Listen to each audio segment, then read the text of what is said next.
Hi everybody, it's Allison DeBona and I'm here today to talk about how to sew pointe shoes the way I do. Sewing pointe shoes is a very personal thing because everybody's feet are so different, and all I can do is offer you how I do it. Some of the things you're going to need today: brand new ribbon,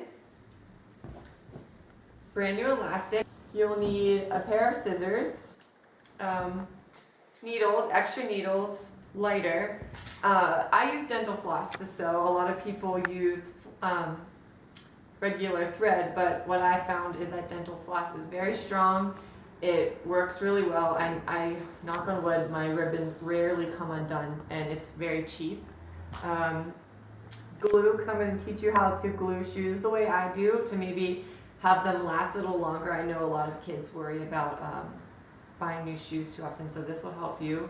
And also, I do have a pocket knife here because I'm going to show you how I like to cut my shoes so that it helps the shape of my foot a little better. Oh, we also have Zipper who's going to help. But what I do want to urge you kids is that you are not to use anything like this by yourself. You should have an adult with you at all times because this is dangerous. And actually, I don't do any of the gruesome pointe shoe work on my own. I get the help from Tilton, who also happens to be a master shoe hunter, because if you notice, I don't have any pointe shoes right here. So we're going to hand it over to Rex right now. Expert shoe hunter Rex here. Wanted to talk to you a little bit about how we're going to start the process of preparing shoes the way Allison likes them. I usually do the dirty work: crushing, cutting, ripping, that sort of stuff. What we need to start, the trusted pocket knife. Do not use this without adult supervision. And second, you need a trusty dog. If you think tracking shoes is difficult, catching one is harder.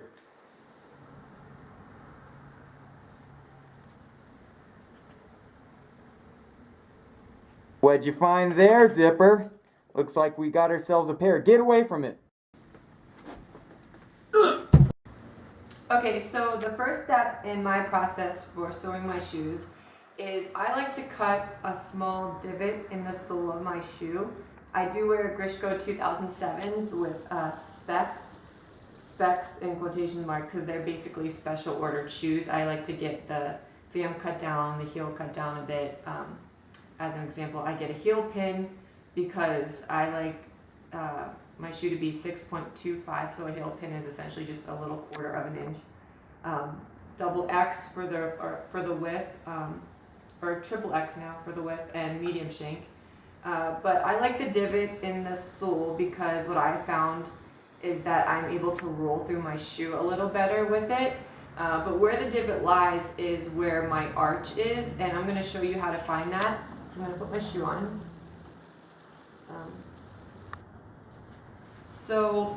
How I figured this out is I put on my shoe, and if you see here where my arch is, you can trace it with a pencil, which is what I do. And for me, it's in the same place on every single one of my shoes. So I like the divot to be right underneath where my width is shown and right on top of where the size is.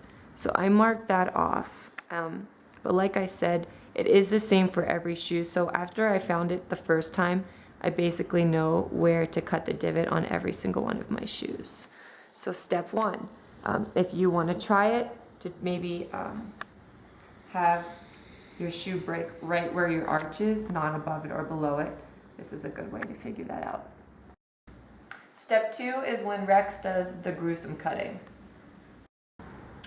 Okay, so I'm going to do the gruesome stuff. I need the knife. You can zoom in on this knife. I'll show you why I'm using this one in particular. If you notice, there is a serrated area underneath the blade closer to the handle that actually fits perfectly over the sole of the pointe shoe. And it's actually kind of a little safety thing here. You can use any serrated blade easily, but I like this one because it's the perfect width of the Pointe shoe sole. So I'm going to attempt to make a small cut here. It doesn't really require much. As you can see, it's already kind of cutting into it. And that's a good way to do it. Just go slightly, just a little bit at a time. And once the blade is in it, then you can put a little bit more weight into it. As you can see there, I've already cut all the way through it. So let's do the bottom here. We can do just a little mark here. Okay, now I'm in. Now I'm going to put more pressure into it. Okay, that looks good. So I'm going to poke underneath it, loosen it, pull it out. So step 3 in my Pointe shoe process is gluing the shoe, and the reason why I like to do this is because it helps the shoe last just a little longer. And the first part of the shoe that I like to glue is the very tip of the box. You have to be very careful about not getting too far up in the vamp because this is where you need to be able to roll through your foot. So it's really not very high up on the shoe, but I use hot stuff. And I just get in the very tip of the shoe.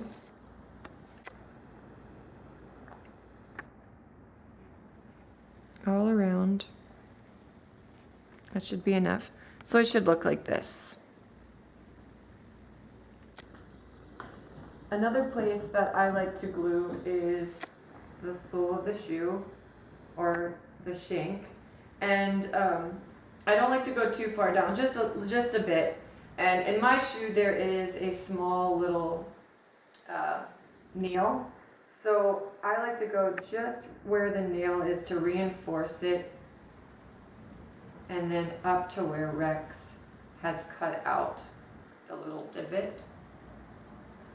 And I like to glue right on the sole of the shoe, and also along the sides of the sole. So I flip my shoe this way to get on this side so that it doesn't run down, and then flip my shoe this way to get on this side so it doesn't run down that side of the shoe. And that's pretty much all it takes. When gluing shoes, I recommend gluing the night before you want to dance in your shoe just so that it dries fully. Because sometimes if you don't wait enough time, it breaks your shoe in a very strange place. So definitely do this the night before.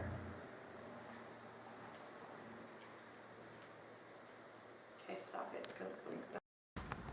Okay, so now we're going to get into the sewing part of it, and I like to do the crisscross elastics. So I have 2 pieces of elastic here and 1 long piece of ribbon. The same place where I showed you earlier where I knew where my arch was, I like to put my ribbon in the same place. And I like to keep 1 long piece of ribbon because, God forbid, if your ribbon should come off, you won't lose it completely this way. And also I like feeling it under my arch. So for me, on my Grishkos, right in front of the seam is a good place for me. Every time I sew my shoes, I stay right in front of the seam because that is along the line of where my arch lies in my shoe. So I make sure it's even. And then I put the middle of the ribbon right in the middle of my shoe. And in order to do the crisscross elastic, I put my first piece of elastic right behind the ribbon. So on one side of the shoe, in front of my seam. Now this is where it becomes very personal because for me, like I said, this is where my arch is. It may be different for you, so you need to find that because you want the ribbon and the elastic to be pulling up right on your arch. That's what gives your foot a nice shape in your shoe. So here we are with the elastic right behind the ribbon. So you have double reinforcement. And how I sew my shoe is I start on the inside and I pull through and I essentially make 4 loops. So I go over 4 times. 1,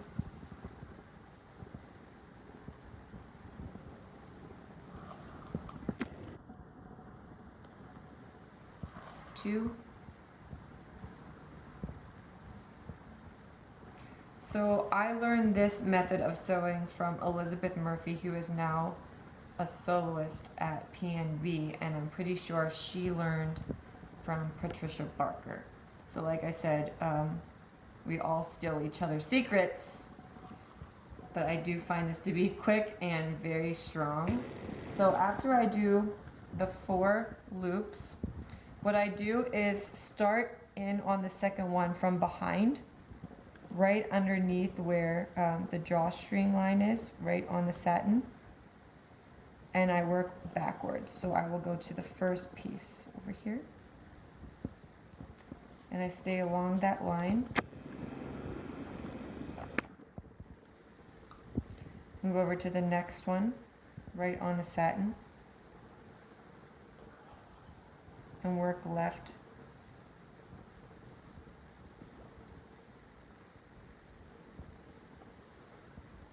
And then one final time,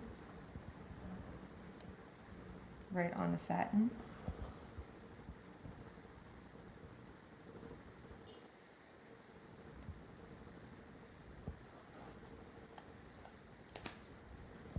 And to make sure it's strong, I like to do a triple knot on the inside. So I work through 1 in the same spot, 2,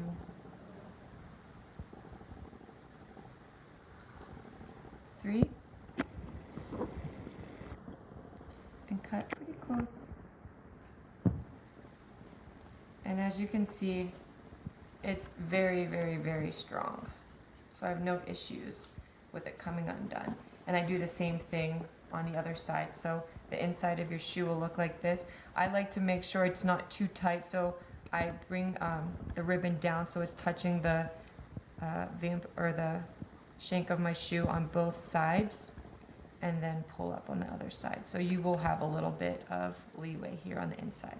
So I repeat on this side.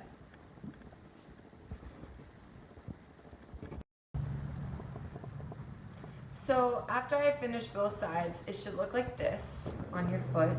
So you see that the elastic is right inside the ribbon on both ends. And I like to do the crisscross. So this is my right foot, and I always put the right elastic or the left elastic underneath the right elastic. I don't know, I just might be weird, but for me, it's how I can tell my shoes apart when I want them on my feet. And in order to do the crisscross elastic, you pull them across, and you don't want them to be too tight, and you don't want them to be too loose. So you'll find for you what is best. And I like to sew the elastics on an angle right near the back of the seam. So these pieces of elastic are a little bit long. So I just use my finger and say, okay, I could afford to cut off maybe that much. So I just keep my finger here, cut that off.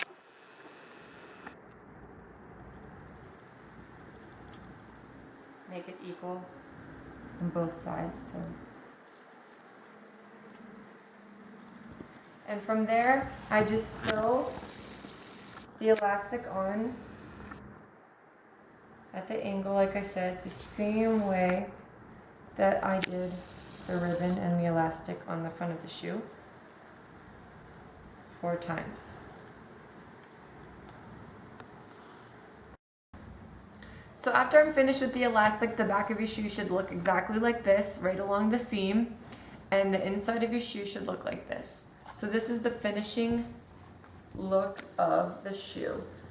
Just a few end pointers. I don't like to break in my shoes too much. I don't like to slam them indoors or anything. The only thing I like to do is break in the shank by bending right at the little divot, maybe right here where I like to roll through the shoe, and I may smush the vamp a little bit like this, nothing too much because I like to use my feet to break in my shoes.